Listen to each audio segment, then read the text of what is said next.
তো বন্ধুরা, তোমাদের প্রত্যেককে আবারও স্বাগত জানাই তোমাদের প্রিয় চ্যানেল এনজয় লার্নিং চ্যানেলে। তো আজকে আমরা ডিসকাশন করব মাধ্যমিকের জিওগ্রাফি যে সমস্ত ইম্পর্টেন্ট প্রশ্ন আছে সেই সম্বন্ধে। দেখো, আমাদের যদি চ্যাপ্টার ওয়াইজ কিছু কিছু প্রশ্ন করা যায় 3টে অথবা 4টে করে, তাহলে কিন্তু আমাকে সেটাকে পুরোটা রিকভার হয়ে যায়। কারণ কি বলো তো, এখন যদি টোটাল আমি বলি যে গোটা একটা বই থেকে তোমরা 30টা কি 50টা কোশ্চেন তোমরা রেডি করো, বড় কোশ্চেন, তাহলে কিন্তু তোমাদের মনে হবে যে অনেক কোশ্চেন হয়ে যাচ্ছে। কিন্তু আমি যদি সেখানে বলি যে চ্যাপ্টার ওয়াইজ 3 থেকে 4টে অথবা খুব বেশি হলে 5টা কোশ্চেন তোমাদের রেডি করতে হবে, তাহলে কিন্তু দেখবে তোমরা একটা এনার্জি পাবে, অর্থাৎ সেই প্রশ্নটা তোমরা রেডি করতে সুবিধা হবে। ঠিক আছে, তাই জন্য আমি তোমাদের জন্য নিয়ে এলাম অধ্যায়ভিত্তিক প্রশ্ন এবং তার সঙ্গে কিছু সাজেশান এবং উত্তর। যাদের অসুবিধা হবে অবশ্যই তাদেরকে আমি প্রোভাইড করব। এবং আমি তোমাদের একটা কথা বলে রাখি, চ্যানেলে যদি তুমি নতুন হয়ে থাকো তো চ্যানেলটা সাবস্ক্রাইব করে দাদার পাশে থেকো এবং সবসময় এরকম ধরনের ভিডিও তোমরা পাও। এবং মেন কথা হচ্ছে বইটা ভালো করে পড়বে আর মাধ্যমিকটা একটু দেখবে যাতে খুব সুন্দর করে তোমরা দিতে পারো। চলো বেশি না কথা বলে ভিডিওটা শুরু করা যাক। প্রথম কি আছে, বহির্জাত প্রক্রিয়া ও তাদের দ্বারা সৃষ্ট ভূমির প্রথম অধ্যায় যেটা আছে, ওখান থেকে দেখো কিছু প্রশ্ন দেওয়া হয়েছে। এখান থেকে টোটাল 4-5টা দেওয়া হয়েছে, 4টে দেওয়া হয়েছে। দেখো কি আছে, বহির্জাত প্রক্রিয়ার সঙ্গে জলবায়ুর সম্পর্ক কী। 2 নম্বর হচ্ছে অবরোহণ প্রক্রিয়ার বৈশিষ্ট্যগুলি কী কী। নেক্সট, বহির্জাত প্রক্রিয়ার বৈশিষ্ট্যগুলি কী কী।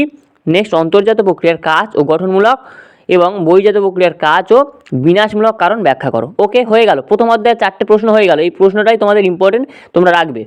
নেক্সট, নদী থেকে এসো। প্রথম অধ্যায়ে যে নদী আছে, নদী থেকে দেখো সুন্দরবনের ওপর পৃথিবীর জলবায়ুর পরিবর্তনের প্রভাব ব্যাখ্যা করো। নেক্সট, মধ্যগতিতে ও নিম্নগতিতে নদী কার্যের ফলে গঠিত ভূমিরূপ ব্যাখ্যা করো। পরেরটা দেখো, নদীর সঞ্চয় কার্যে বা নিম্নগতিতে গঠিত ভূমিরূপের সংক্ষিপ্ত ব্যাখ্যা দাও। পরেরটা দেখো, চিত্রসহ অশ্বক্ষুরাকৃতি হ্রদের উৎপত্তিটা লেখো। ওকে, এখান থেকেও 4টে দেওয়া হলো। এবার এসো হিমবাহ থেকে। হিমবাহ থেকেও কিন্তু খুব ইম্পর্টেন্ট, হিমবাহটা তোমাদের একটুখানি দেখতে হবে। তো দেখো এখান থেকে দেওয়া হয়েছে কি না, হিমবাহ ও জলাধারার মিলিত কার্যে গঠিত ভূমিরূপগুলি ব্যাখ্যা দাও। এবছরের জন্য খুব ইম্পর্টেন্ট, খুব। নেক্সট, হিমবাহের সঞ্চয় কার্যের ফলে গঠিত ভূমিরূপের ব্যাখ্যা দাও। হিমবাহ কোন কোন পদ্ধতিতে ভূমিরূপকে ক্ষয় করে। আর নেক্সট হচ্ছে রসমাতানে ও ড্রামলিনের মধ্যে পার্থক্য লেখো। অর্থাৎ এখান থেকেও 4টে প্রশ্ন দেওয়া হলো। আর আমি তোমাদের এখান থেকে 100% 200% গ্যারান্টি দিচ্ছি এই কটার মধ্যে থেকে আসবেই আসবে। অর্থাৎ তোমাদের তো দেখলে যে এখান থেকে পার্ট ওয়াইজ ভাগ করে করে দিলাম, তো তোমরা এগুলো সুন্দরভাবে রেডি করবে। চলে এসো দ্বিতীয় অধ্যায়ে, বায়ু ও বায়ুমণ্ডলের ধারণা উপাদান। ঠিক আছে, তো দেখো কি আছে, প্রথমে মরু অঞ্চলের সম্প্রসারণের কারণে বা কারণগুলি উল্লেখ করো। কোন কোন পদ্ধতিতে মরু সম্প্রসারণ প্রতিরোধ করা যায় উল্লেখ করো। বায়ু সঞ্চয় কার্যের ফলে গঠিত ভূমিরূপের বিবরণ দাও। নেক্সট, মোনাডক ও ইনসেলবার্জের মধ্যে পার্থক্য লেখো। পরেরটা দেখো, মরুভূমি অঞ্চলে বায়ু কিভাবে কাজ করে এবং বায়ুমণ্ডলের গুরুত্ব কী। এই 5টা দিলাম এখান থেকে, অবশ্যই খুব ইম্পর্টেন্ট, একটু ভালো করে রেডি করবে। নেক্সট, বায়ু স্তর বিন্যাস আসছে। এখান থেকে দেখো দ্বিতীয় অধ্যায়ের মধ্যে বায়ু স্তর বিন্যাসে কী কী আছে দেখো, বায়ুমণ্ডলে ওজোন স্তরের গুরুত্ব লেখো, ধ্বংসের কারণ ও ফলাফল লেখো, বায়ুমণ্ডলের স্তরগুলির সংক্ষিপ্ত ব্যাখ্যা দাও, মেসোস্ফিয়ারের বৈশিষ্ট্যগুলি লেখো, স্ট্র্যাটোস্ফিয়ারের বৈশিষ্ট্যগুলি লেখো। এই কটাই দেওয়া হয়েছে স্তর বিন্যাসে। এবার দেখো বায়ুমণ্ডলের তাপ, উষ্ণতা ও বিশ্ব উষ্ণায়ন থেকে কিছু প্রশ্ন, এই 3টে থেকে 4টে। পৃথিবীব্যাপী বিশ্ব উষ্ণায়নের প্রভাব ব্যাখ্যা করো। বায়ুমণ্ডলে উষ্ণতার তারতম্যের কারণগুলি কী। অক্ষাংশ উচ্চতা বায়ুমণ্ডলে উষ্ণতা কীভাবে নিয়ন্ত্রণ করে উদাহরণ ব্যাখ্যা দাও। এলনিনো ও লালনিনোর প্রভাব ব্যাখ্যা করো। খুব ইম্পর্টেন্ট 4টা, এটা ইম্পর্টেন্ট 2025-এর জন্য। পরেরটা দেখো, এবার আসছি পৃথিবীর মুখ্য জলবায়ু অঞ্চল ও বৃষ্টিপাত ও উষ্ণতা লেখচিত্র। ঠিক আছে, এটা একদম ফাইনাল সাজেশান তোমাদের। এর উপর সাজেশান কিন্তু হয় না সম্ভবত। তো দেখো কি আছে, তুন্দ্রা জলবায়ুর বৈশিষ্ট্যগুলি লেখো। নেক্সট, পৃথিবীর উষ্ণ মরু জলবায়ুর বৈশিষ্ট্যগুলি উল্লেখ করো। পরেরটা দেখো, নিরক্ষীয় জলবায়ুর বৈশিষ্ট্যগুলি লেখো। নেক্সট, ক্রান্তীয় মৌসুমী জলবায়ু ও ভূমধ্যসাগরীয় জলবায়ুর মধ্যে পার্থক্য লেখো। খুব ইম্পর্টেন্ট 3টা এবং 4টা। এবার আসো বায়ু চাপ বলয় ও বায়ু প্রবাহ থেকে, দ্বিতীয় অধ্যায়ের মধ্যেই চলছে স্তর বিন্যাস। ঠিক আছে, নেক্সট দেখো, নিয়ত বায়ুপ্রবাহ শ্রেণীবিভাগ করে প্রধান এক প্রকার নিয়ত বায়ুপ্রবাহের গতিবেগ ও জলবায়ুর ওপর এর প্রভাব ব্যাখ্যা করো। দেখবে সব কিন্তু প্রশ্ন তোমাদের টেস্ট পেপারে অবশ্যই দেওয়া আছে। পরে দেখো, বিভিন্ন প্রকার নিয়ত বায়ুর গতি প্রকৃতি ব্যাখ্যা দাও। বায়ুচাপের তারতম্যের কারণগুলি ব্যাখ্যা করো। আয়ন বায়ু ও পশ্চিমা বায়ুর পার্থক্য লেখো। নিয়ত বায়ু ও সাময়িক বায়ুর মধ্যে পার্থক্য লেখো। ক্রান্তীয় ঘূর্ণপাত বলতে কী বোঝো। হয়ে গেল 5টা প্রশ্ন এখান থেকে। এবার আসো আর্দ্রতা ও অধক্ষেপণ থেকে।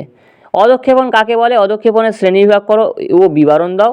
নেক্সট, চিত্রসহ বিভিন্ন বৃষ্টির প্রক্রিয়া সংক্ষেপে লেখো। পরেরটা দেখো, কুয়াশা ও ধোঁয়াশার মধ্যে পার্থক্য লেখো। এবং 4 নম্বর প্রশ্ন হচ্ছে, পর্বতের অনুবাদ ঢালে বৃষ্টি কম হয় কেন? অথবা পর্বতের অনুবাদ ঢাল কেন বৃষ্টিসাই অঞ্চলের অন্তর্গত? 4টে হয়ে গেল। এবার তোমাদের দ্বিতীয় অধ্যায় শেষ। তৃতীয় অধ্যায় এসো বাড়িমণ্ডল থেকে। বাড়িমণ্ডল থেকে দেখো কি আছে, মানুষের অর্থনৈতিক পরিবেশের ওপর সমুদ্র স্রোতের প্রভাব বা গুরুত্ব আলোচনা করো। খুব ইম্পর্টেন্ট, পড়বে, সম্ভাবনা আছে এবছরের জন্য। উদাহরণসহ সমুদ্র স্রোতের প্রভাব ব্যাখ্যা করো, ভেরি ভেরি ইম্পর্টেন্ট। নেক্সট দেখো, সমুদ্র স্রোত উৎপত্তির কারণগুলি লেখো, এটা আরও ইম্পর্টেন্ট। আর নেক্সট লাস্ট প্রশ্ন, কী কী কারণে সমুদ্র স্রোতের দিক পরিবর্তন ঘটে। এবার আসো জোয়ার ভাটা থেকে। জোয়ার ভাটায় কী আছে না, জোয়ার ভাটার সুফল ও কুফলগুলি লেখো, অথবা জোয়ার ভাটার ফলাফলগুলি লেখো। এবার দেখো, কী কী অবস্থা অনুকূল থাকতে নদীতে বান ডাকে। চাঁদের অ্যাপোজি ও পেরিজি অবস্থান কি ইম্পর্টেন্ট এবছরের জন্য, বা অ্যাপোজি জোয়ার কাকে বলে। নেক্সট দেখো, কোনো কোনো স্থানে জোয়ার ভাটার সময়ের ব্যবধান 6 ঘন্টার বেশি হয় কেন। তো ঠিক আছে, এই ছিল।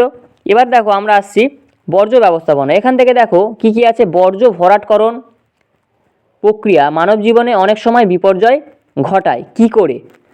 ঠিক আছে, নেক্সট দেখো, কঠিন তরল ও গ্যাসীয় বর্জ্যের ব্যবস্থাপনার পদ্ধতিগুলো আলোচনা করো, অথবা বর্জ্য পৃথকীকরণ কীভাবে করা যায়। তো বন্ধুরা, এই ছিল আজকের ভিডিওটা। ভালো লেগে থাকলে একটা লাইক দিয়ে দেবে, এবং বন্ধুদেরকে যদি তোমরা সাজেস্ট করতে চাও তো এই প্রশ্নগুলো শেয়ার করে তাদেরকে সাজেস্ট করবে যে এইগুলো ইম্পর্টেন্ট। অর্থাৎ দেখো, বন্ধুদের বোঝালে তোমাদেরই ভালো হবে। তো ঠিক আছে, তোমরা একটু বেশি বুঝতে পারবে এই বিষয়ে। তো হ্যাঁ, আর যেটা বলি, চ্যানেল নতুন হয়ে থাকলে সাবস্ক্রাইব করবে, এবং এই যে করা প্রশ্ন দিলাম ভালো করে রেডি করবে। চতুর্থ অধ্যায় অবধি আমি কমপ্লিট করলাম, এর পরের ভিডিওটা কিন্তু আমি টোটাল পুরোটাই দিয়ে দেবো। ঠিক আছে, আজকের আমি চাইছি না ভিডিওটা বেশি বড় করতে, অল্প টাইমের মধ্যেই তোমাদের টোটালটা রিকভার করে দিলাম।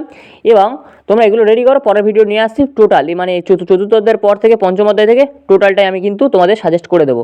তো ততক্ষণ এইগুলো তোমরা রেডি করো। Okay, thank you, all the best, প্রত্যেকে ভালো থাকবে, সুস্থ থাকবে।